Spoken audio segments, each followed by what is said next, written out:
So, paano gamitin ang PanCafe Pro? Una, bubuksan yung PanCafe Pro. Ayan na siya. So, for example, PC to, click lang. Lalabas tong mga time niya. Kung isang oras, 20 pesos, click lang yung 20 or pwede rin yung 60 minutes. Ayan. Pwedeng i-click din yung 60 minutes. Ayan. Kunwari, hindi pa tapos yung 60 minutes tapos nag-log out na siya or nag-out na siya. Right-click. End session. Tapos lalabas dito yung equivalent kung ilang minuto siyang naglalaro. Tapos yun yung babayaran niya dito, end session. Good night. Then punta naman tayo sa paggawa ng member. So click yung member. Then click yung new. Tapos type natin dito yung name. Tapos username tapos password. Tapos member default. I-click yung standard para mag-apply yung 3 oras, 50 pesos. Yan, i-save lang.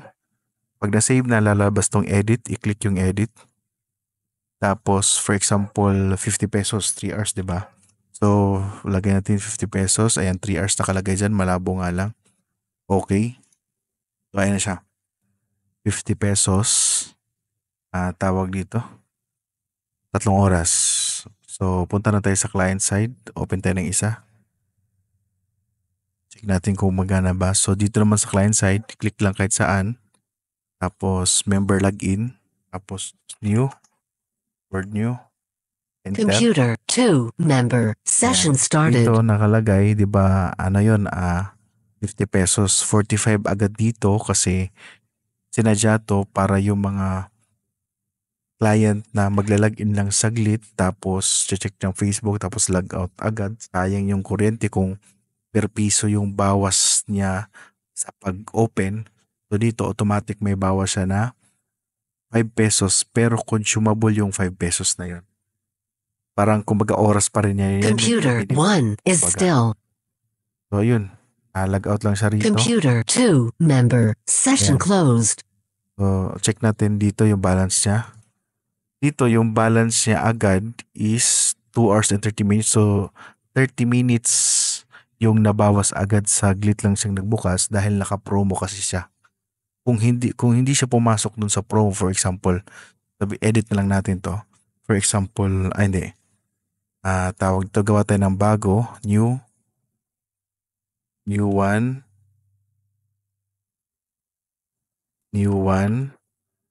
Tapos member standard.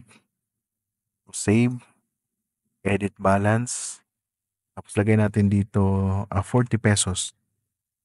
40 pesos, okay natin. So 2 hours yan. So gamitin natin dito sa client na to. Login natin. New one.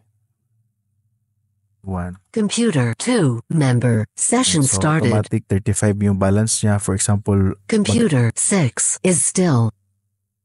So magla-log out na siya agad. Computer 2 member session closed. Check na natin yung balance niya. Ang balance niya, refresh lang natin to.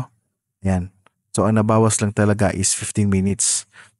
Pag naka 3 hours lang tapos log out siya agad, magbabawas siya ng 30 minutes dahil naka-promo yun pero hindi naman niya tinapos.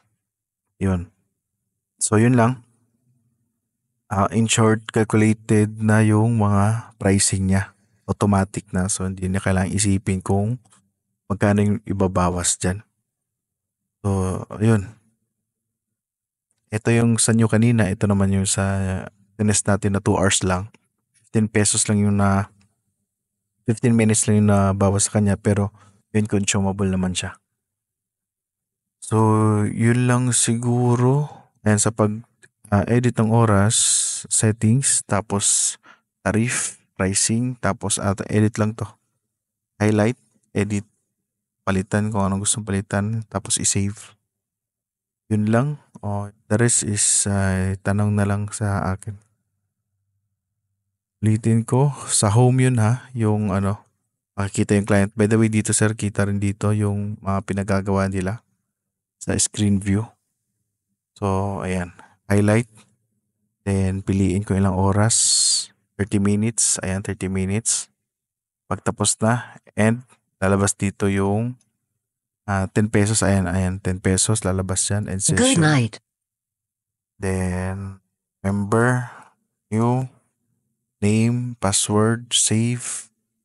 Member, standard pala. Tapos, Computer save. 1 is still. Tas, edit balance, amount niya, then save, then all goods na. Yun. Pag medyo nalito, pa ulit na lang ng video.